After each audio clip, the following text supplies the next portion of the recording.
Think your Social Security check just got a 2.8% raise for 2026? Think again. While the government is busy taking a victory lap over that increase, there is a hidden clause buried in the federal tax code that's about to turn your cost-of-living adjustment into a cost-of-living nightmare. I've spent the last 15 years in the trenches as a retirement strategist, helping thousands of Americans navigate the maze of the SSA, and I've never seen a gap this dangerous between what the public thinks is happening and the reality of their bank accounts. You're being told you're getting more money. But for millions of you, that extra $56 a month is a Trojan horse. Why? Because the IRS and Medicare are standing right behind that check, ready to snatch it back before you can even spend it on eggs or gas. I know, it sounds like another doom and gloom conspiracy, but stick with me. This isn't about the trust fund running out in 2033. That's old news. This is about a specific, ignored rule that could literally bankrupt your monthly budget this year.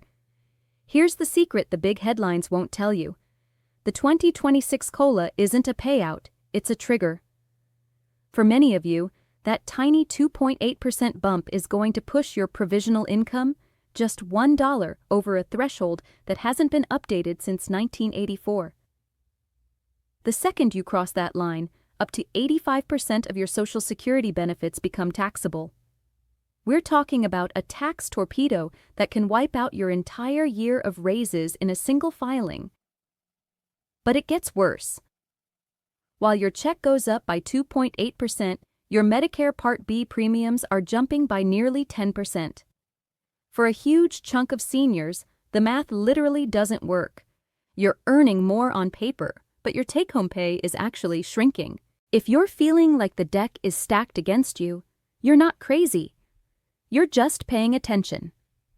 And if you want to actually keep the money you've spent 40 years paying into the system, you need to understand exactly how to shield yourself from this 2026 trap. I'm breaking down the exact steps to de-risk your benefits in this series, so if you're tired of being the last to know about the rules that affect your wallet, hit that subscribe button. You've worked too hard to let a hidden clause take it all back. Now, you might be asking, how can a 2.8% raise actually leave me with less money? Think of the tax torpedo as a ghost tax. You don't see it in the standard tax brackets, but it's haunting your retirement. Here's the secret. For every extra dollar you earn above a certain point, the IRS doesn't just tax that dollar. It reaches back and grabs 50 to 85 cents of your Social Security that used to be tax-free and makes it taxable too. In plain English, if you're in the 12% tax bracket and you withdraw an extra $1,000 from your 401k to fix a leaky roof, you might expect to pay $120 in tax. But because of this hidden clause, that $1,000 triggers more of your Social Security to become taxable. Your real-world tax bill doesn't go up by $120. It can spike by $180 or even $222. That is an effective tax rate of 22.2% on someone the government says is in a low 12% bracket. It's a mathematical ambush. And why is 2026 the year this blows up? Because the income thresholds for this tax, $25,000 for singles and $32,000 for couples, haven't been adjusted for inflation since Ronald Reagan was in his first term. Think about that. In 1984, $25,000 could buy you a nice house in the suburbs. Today, it barely covers a year of groceries and utilities, but the IRS is still using those 40-year-old numbers to decide if you're wealthy enough to have your benefits taxed. With the 2.8% COLA raise in 2026, hundreds of thousands of you are going to get pushed over these frozen thresholds for the first time. You'll get a bigger check on Monday, and the IRS will take it all back, plus interest, come April. But wait, it gets even more complicated. You might have heard of the hold harmless rule. People love to say, the government can't take more for Medicare than what your COLA raise gives you. That sounds great, right? It's supposed to be a safety net that prevents your Social Security check from actually shrinking. But here's the trap.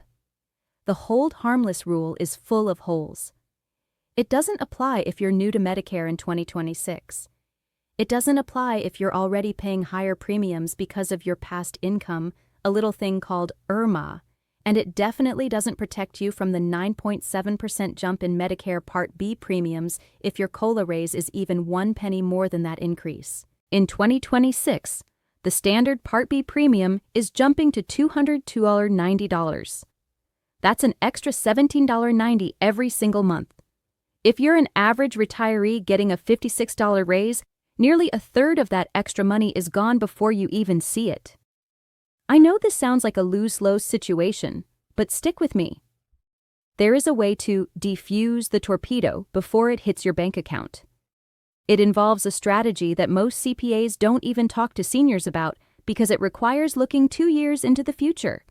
So, how do you actually stop the 2026 hidden clause from eating your check? It all starts with the 2-year look back. See, the Social Security Administration is like a slow-moving detective. To decide what you pay for Medicare in 2026, they aren't looking at your bank account today. They're looking at your 2024 tax return. This means the moves you made 2 years ago are literally coming back to haunt you now. But here's the game changer: the life-changing event appeal. If your income in 2026 is lower than it was in 2024 because you retired, your spouse passed away, or you lost a pension, you don't have to just take it when they hit you with a higher premium. You file Form SSA 44. I've seen clients save $2,000 a year just by checking a box and proving they aren't making that old money anymore. If you aren't in that boat, you need to look at the QCD Shield. If you're over 71.2, you can send money directly from your IRA to a charity. This is a qualified charitable distribution. Why does this matter? Because that money never shows up on your tax return. It's like it doesn't exist. By using a QCD instead of taking a standard withdrawal, you can keep your provisional income below those 1984 thresholds we talked about. You satisfy your heart, you satisfy your RMD, and you keep the IRS's hands off your Social Security check. And for those of you still a few years out, beware the Roth conversion trap. Roth conversion. Everyone tells you to convert to a Roth to save on taxes later. But if you convert too much in 1 year, you'll spike your income, trigger the 85% Social Security tax, and get hit with IRMA surcharges 2 years later. It's a triple whammy. The secret is bracket filling, converting just enough to stay $1 under the next threshold. The bottom line is this: the 2026 COLA isn't a gift, it's a math problem. If you just sit back and let the system run, you're going to lose. But if you're proactive, if you use the appeals process, the QCD strategy, and smart withdrawal timing, you can actually keep that 2.8% raise and then some. I know this was a lot to take in, but you've already taken the first step by getting informed.